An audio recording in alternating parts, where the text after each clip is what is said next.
دوسری طرف چنگیز خان نے اپنے چھوٹے بیٹے تولی خان کو ہرات شہر کی بغاوت فرو کرنے کے لیے بھیجنے کے ساتھ ساتھ ایک اور لشکر بھی مقرر کیا جس کی تعداد کافی زیادہ تھی، اور اس کے ذمے یہ کام لگایا کہ سلطان جلال الدین اور نظام الدین کو کسی بھی صورت ایک دوسرے سے ملنے نہ دیا جائے۔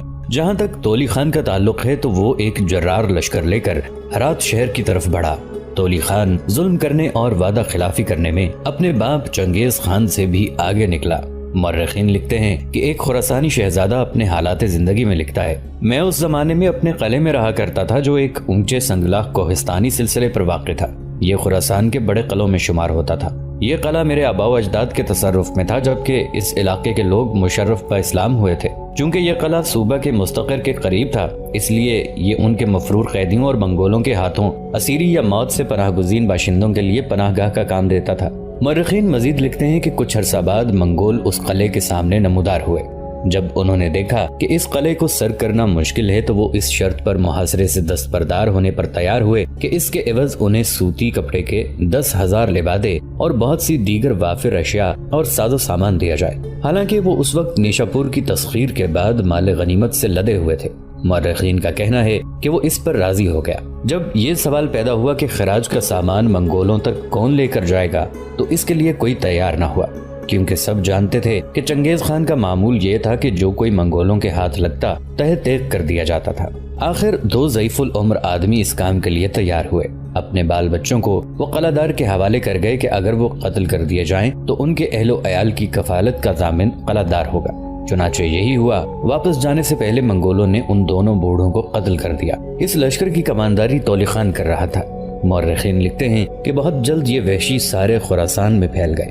جب یہ کسی ضلع میں پہنچتے تو آگے آگے اس علاقے کے دہقانوں کو کاتے، اور جب کسی شہر کا محاصرہ کرتے تو قیدیوں کو منجنیقوں اور محاصرے کے ساز و سامان کی تیاری کے لیے استعمال کرتے۔ ہر طرف خوف و ہراس اور ویرانی طاری تھی۔ جو قید ہو جاتا تھا وہ اس شخص کے مقابلے میں زیادہ مطمئن ہوتا جو اپنے گھر میں اس شش و پنج میں رہتا کہ معلوم نہیں محاصرے کے بعد اس کا انجام کیا ہونے والا ہے۔ منجنیقوں پر غلامی سے کام لینے کے لیے سردار اور امیر بھی اپنے سپاہیوں اور غلاموں کے ساتھ ہنکائے جاتے۔ جو منگولوں کے حکم کی تعمیل نہ کرتا بلا استثناء موت کے گھاٹ اتار دیا جاتا۔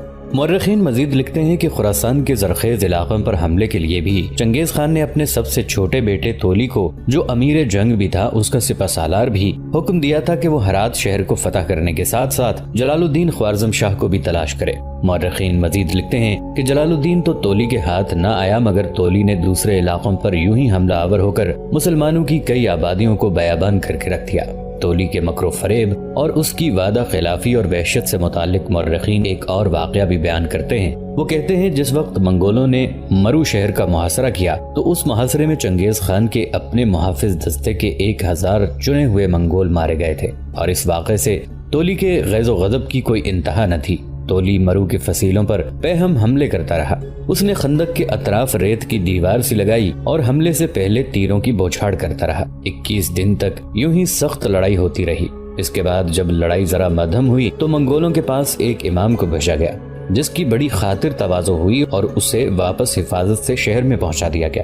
مورخین لکھتے ہیں کہ معلوم ہوتا ہے کہ یہ امام شہریوں کی طرف سے نہیں گیا تھا، بلکہ اسے قلعہ دار نے بھیجا تھا، جس کا نام مجیر الملک تھا۔ مطمئن ہو کر قلعہ دار چاندی کے ظروف اور مرصع لبادوں کے بے شمار تحائف لے کر تولی کی خدمت میں حاضر ہوا۔ مورخین لکھتے ہیں کہ تولی مکر و فریب میں طاق تھا۔ اس نے ایک اعزازی خلت قلعہ دار مجیر الملک کے لیے بھیجی اور اپنی خیمہ گاہ میں آ کر کھانا کھانے کی دعوت دی، اور وہاں اس نے ایرانی قلعہ دار کو یقین دلایا کہ اس کی جاں بخشی کر دی جائے گی۔ تولی نے یہ تجویز بھی پیش کی کہ اپنے دوستوں اور چنے ہوئے ساتھیوں کو بھی بلا لو، میں ان کو اعزاز اور منصب بخشوں گا۔ مجیر الملک نے ایک خدمتگار کو بھیج کر قریبی دوستوں کو بلا بھیجا، اور وہ بھی اس ضیافت میں قلعہ دار کے پاس آ بیٹھے۔ تولی نے اس وقت مرو کے 600 امیر ترین آدمیوں کی فہرست مانگی، اور قلعہ دار اور اس کے دوستوں نے فرما برداری کے ساتھ یہ فہرست اس کو لکھ کر دی۔ اس میں شہر کے متمول ترین زمینداروں اور تاجروں کے نام شامل تھے۔ پھر مجیر الملک نے وحشت کے عالم میں دیکھا کہ منگولوں نے اس کے تمام ساتھیوں کا گلا گھونٹ دیا۔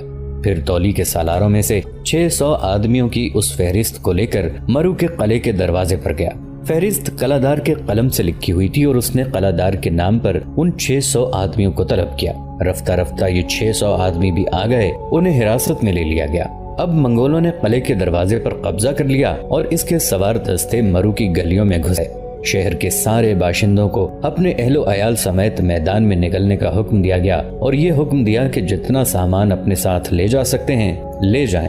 4 دن تک شہر خالی ہوتا رہا۔ ساتھ ہی مورخین لکھتے ہیں کہ اس موقع پر ایک سنہری تخت پر قیدیوں کے ہجوم میں بیٹھا تولی یہ سارا منظر دیکھ رہا تھا۔ اس کے سالار چن چن کر مسلمانوں کے سالاروں کو اس کے سامنے پیش کرتے اور تولی ان کے سر کاٹنے کا حکم دے دیتا۔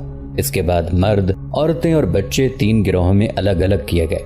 مردوں کو زمین پر لیٹ جانے کا حکم ملا، اس طرح کہ ان کے ہاتھ پشت کی طرف بندھے ہوئے تھے۔ اس پورے مجمع کو منگولوں میں تقسیم کر دیا گیا، جو ان سب کے گلے گھونٹتے رہے یا ان کے ٹکڑے ٹکڑے کرتے رہے۔ صرف 400 کاریگر باقی زندہ رہنے دیے گئے جن کی منگول لشکر کو ضرورت تھی۔ کچھ بچے غلام بنا کر باقی رکھے گئے۔ 600 امیروں کا بھی یہی حشر ہوا۔ پہلے تو انہیں طرح طرح کے عذاب دیے گئے، یہاں تک کہ انہیں بتا دیا کہ ان کا مال و دولت کہاں کہاں دفن ہے۔ منگولوں نے خالی مکان کو خوب مسمار کیا، دیواریں زمین کے برابر کر دیں۔ پھر تولی نے باغ موڑی۔ سارے شہر میں 5000 مسلمان زندہ بچے جو تہ خانوں کی نالیوں میں جا چھپے تھے، لیکن یہ بھی زیادہ دیر نہیں بچنے پائے۔ تولی خان کے کچھ لشکری شہر کو پھر واپس آئے۔ ان لوگوں کا کھوج لگا کر انہیں بھی قتل کر دیا گیا اور اس شہر میں ایک انسان بھی تولی نے باقی نہ رہنے دیا۔ تولی کے متعلق مورخین مزید لکھتے ہیں، اس طرح یکے بعد دیگرے دھوکے اور فریب اور مکر کے ساتھ اور مزید شہر فتح کر لیے گئے۔ ایک جگہ کچھ لوگوں نے اس طرح اپنی جان کو بچانا چاہا کہ لاشوں کے ہجوم میں خود بھی مردہ بن کر لیٹ گئے۔ اس موقع پر منگولوں نے یہ سن کر یہ حکم جاری کر دیا کہ آئندہ شہر کے باشندوں کا جب قتل عام ہو تو ہر ایک کا سر قلم کر دیا جائے۔ ایک اور شہر کے باسیوں میں کچھ ایرانی زندہ باقی رہ گئے تھے۔ منگولوں کا ایک دستہ اس حکم کے ساتھ واپس بھیجا گیا کہ ان باقی ماندہ افراد کو بھی کاٹ ڈالا جائے۔ خانہ بدوش منگول ان کے پڑاؤ پر پہنچے اور ان بد نصیبوں کو بڑی بے دردی سے قتل کر دیا، پر اتنا ترس بھی نہ کھایا جتنا جانوروں کے شکار کے وقت ان پر آتا ہے۔ مورخین لکھتے ہیں کہ ان منگولوں کی جنگ بھی بڑی حد تک جانوروں کے شکار کی طرح تھی۔ ہر بار انوکھی چالاکی استعمال کی جاتی کہ بنی نوع انسان کا بے خوب بنیاد سے استحصال کیا جائے۔ ایک اور تسخیر شدہ مسمار شہر کے ویرانے میں منگولوں نے ایک قیدی مؤذن کو ایک مسجد کے مینار سے اذان دینے پر مجبور کیا۔ جو مسلمان جانیں بچا کر کہیں چھپے ہوئے تھے یہ سمجھ کر باہر نکل آئے کہ خونخوار منگول چلے گئے ہیں۔ اس طرح جب وہ باہر نکلے منگولوں نے ان کا بھی قتل عام شروع کر دیا۔ اس کے علاوہ منگول جب کسی شہر کو مسمار کر کے آگے بڑھتے اس کے نواح میں اناج کی کتنی فصلیں ہوتی انہیں کچل یا جلا ڈالتے تاکہ اگر کچھ لوگ ان کی تلواروں سے بچ گئے ہوں تو فاقہ کر کے مر جائیں۔ اور گنج شہر جہاں منگولوں کو طویل محاصرے کی صعوبت برداشت کرنا پڑی، انہوں نے یہاں تک زحمت اٹھائی کہ شہر کے پیچھے دریا پر بند باندھ کر اس کا راستہ اس طرح بدلا کہ شہر کے مکانوں اور دیواروں کے ملبے تک سیلاب کی زد میں آ گئے۔ دریائے آمو کے اس طرف رخ بدلنے پر ماہر جغرافیہ دان بھی حیران رہے۔ بہرحال منگولوں کی یہ جنگ ایسی جنگ تھی جو ہر سرحد سے متجاوز تھی، اسی طرح جیسی دوسری عالمگیر جنگ تھی۔ یہ بغیر منافرت کے بنی نوع انسان کا قتل عام تھا جس کا مقصد محض انسانوں کو فنا کرنا تھا۔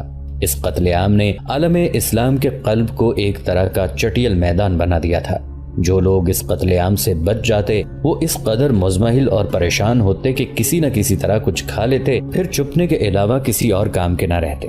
خوف و ہراس ان پر اتنا طاری رہتا کہ شہر کے ویرانوں کو جن پر گھاس اگا کرتی تھی کسی طرح نہ چھوڑتے، یہاں تک کہ جو بھیڑیے لاشوں کو کھانے کے لیے آتے تھے انہیں وہاں سے بھگا دیتے یا انہیں بھی لاشوں کے ساتھ کھا جاتے۔ تولی خان جہاں کہیں بھی حملہ آور ہوتا اس کا حکم تھا کہ مسمار شدہ شہروں میں پھر سے انسان آباد نہ ہونے پائیں۔ ان شہروں کے نشان زمین پر داغوں کی طرح باقی رہ جاتے۔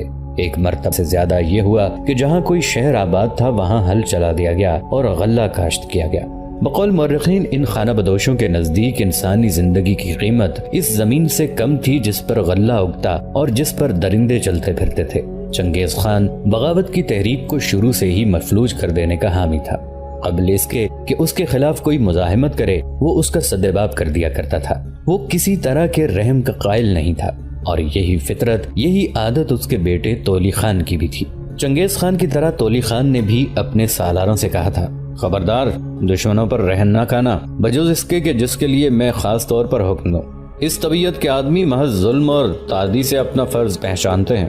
جب کوئی دشمن شکست کھاتا ہے تو خود بخود مطیع نہیں ہو جاتا، بلکہ ہمیشہ اپنے نئے مالک سے نفرت کرتا رہتا ہے۔ منگولوں کے ظلم کی وجہ سے اب راسخ العقیدہ مسلمانوں کی حالت یہ تھی کہ جب آپس میں سرگوشی کرتے تو چنگیز خان کو ملعون کہتے، لیکن جوش کی یہ آگ بھی بجھ گئی۔ اہل اسلام کا ایک حقیقی سردار جلال الدین خوارزم شاہ اب جگہ جگہ سرگرداں تھا، اس لیے کہ عالم اسلام کا قلب خوارزم شہر مسمار ہو چکا تھا۔ جلال الدین خوارزم شاہ جو اکیلا یہ صلاحیت رکھتا تھا کہ دنیا بھر کے مسلمانوں کو یکجا کر کے حملہ آوروں کے مقابلے کے لیے میدان میں آئے، چنگیز خان نے اب اس کے راستے مسدود کرنا شروع کر دیے تھے۔ بہرحال چنگیز خان نے تولی خان کو ہرات کی طرف بھیجنے اور بڑے لشکر کے ذمے یہ کام لگانے کے بعد کہ جلال الدین اور نظام الدین آپس میں ملنے نہ پائیں، گرمیاں گزارنے کے لیے کوہ ہندوکش کا رخ کیا۔ مورخین لکھتے ہیں کہ چنگیز خان اپنے لشکر کے بڑے حصے کے ساتھ کوہ ہندوکش کی شجر پوش بلندیوں پر چلا گیا، جس کے نیچے تپتی ہوئی وادیاں تھیں۔ یہاں اس نے اپنے لشکر کو آرام کے لیے پڑاؤ ڈالنے دیا۔ قیدیوں کو اس نے گندم کی کاشت پر لگایا۔ ان قیدیوں میں امیر، قاضی اور غلام سبھی قسم کے لوگ شامل تھے۔ بہرحال جس جگہ چنگیز خان نے قیام کیا، وہاں اس کے لشکریوں نے پامال درباروں کے ریشمی شامیانوں میں کوئی مہینہ بھر آرام کیا۔ ترکوں اور ایرانی امراء کے بیٹے ان کی ساقی گری کرتے تھے۔ دنیا اسلام کی مظلوم عورتیں منگولوں کے پڑاؤ میں بے نقاب ماری ماری پھرتی تھیں۔ گیہوں کے کھیت میں کام کرنے والے مزدوروں کو وحشت زدہ آنکھوں سے دیکھتے ان کاشت کرنے والوں کے پاس ستر پوشی کے لیے چیتھڑے مشکل سے باقی رہ گئے تھے، اور جب منگول لشکری انہیں کھانا کھانے کا حکم دیتے تو وہ بیچارے کتوں کے ساتھ بچے کچے کھانے کے لیے چھینا جپٹی شروع کر دیتے تھے۔ اس جگہ قیام کے دوران چنگیز خان کو ایک مصیبت کا سامنا بھی کرنا پڑا۔ مورخین لکھتے ہیں کہ ان علاقوں میں جگہ جگہ ادھر ادھر وحشی ترکمان پناہ لیے ہوئے تھے۔ وہ وحشی ترکمان جو قافلوں کی راہزنی کا کام کیا کرتے تھے، کوہستانوں کی چوٹیوں سے اتر کے آتے اور منگولوں کے اندر مل جل جاتے اور بڑی حیرت سے سونے چاندی اور مرصع ملبوسات کو گھور کر دیکھتے جو انبار در انبار خیموں کے سائے میں پڑے ہوتے تھے کہ گوبھی پہنچائے جائیں۔ یہاں مریضوں کے علاج کے لیے طبیب بھی تھے۔ ان وحشی خانہ بدوشوں کے لیے طبیب بڑی نادر جنس تھا۔ علماء بھی تھے جو خطا کے حکمات سے بحث و مباحثہ کرتے اور صحرائے گوبی کے غارت گر مروت اور بے تعصبی سے ان کے مناظرے سنتے، جو آدھے ان کی سمجھ میں آتے اور آدھے نہ آتے، اور انہیں اس کی پرواہ بھی نہیں تھی۔ اب چنگیز خان کے سامنے ایک وسیع اور عظیم الشان سلطنت کا نظم و نسق تھا۔ روس کے میدانوں میں اس کے بھیجے ہوئے سالار صوبدائی کی طرف سے قاصد آئے اور ان قاصدوں نے چنگیز خان کو اس کے بیٹے جوچی اور سالار صوبدائی کی مغرب کی سرزمینوں کی طرف ان کی فتوحات سے آگاہ کیا۔ اب چنگیز خان کے سامنے ایک اور کام بھی آن پڑا تھا، اور یہ کام اس نے ہندوکش کے مقام پر قیام کے دوران پورا کر لیا تھا۔ یہ کام کچھ اس طرح کا تھا کہ دراصل مسلمانوں کے علاقوں میں منگولوں کو مال غنیمت اور خزائن کے ڈھیر ملے تھے، جنہیں کسی نہ کسی طریقے سے چنگیز خان اپنے مرکزی شہر قراقرم کو منتقل کرنا چاہتا تھا۔ لیکن منگولوں نے جو شاہراہوں پر سفر کرنے کے لیے پرانا نظام قائم کر رکھا تھا وہ زیادہ محفوظ نہیں تھا۔ اس بنا پر چنگیز خان یہ محسوس کرنے لگا کہ شاہراہوں پر کوئی نیا نظام قائم کیا جائے تاکہ جو سامان وہ اپنے مرکزی شہر قراقرم کی طرف بھیجے، راستے میں کوئی لشکر یا ڈاکوں اور چوروں کا کوئی گروہ اس پر حملہ آور ہو کر اس کی لوٹ مار کا باعث نہ بنے۔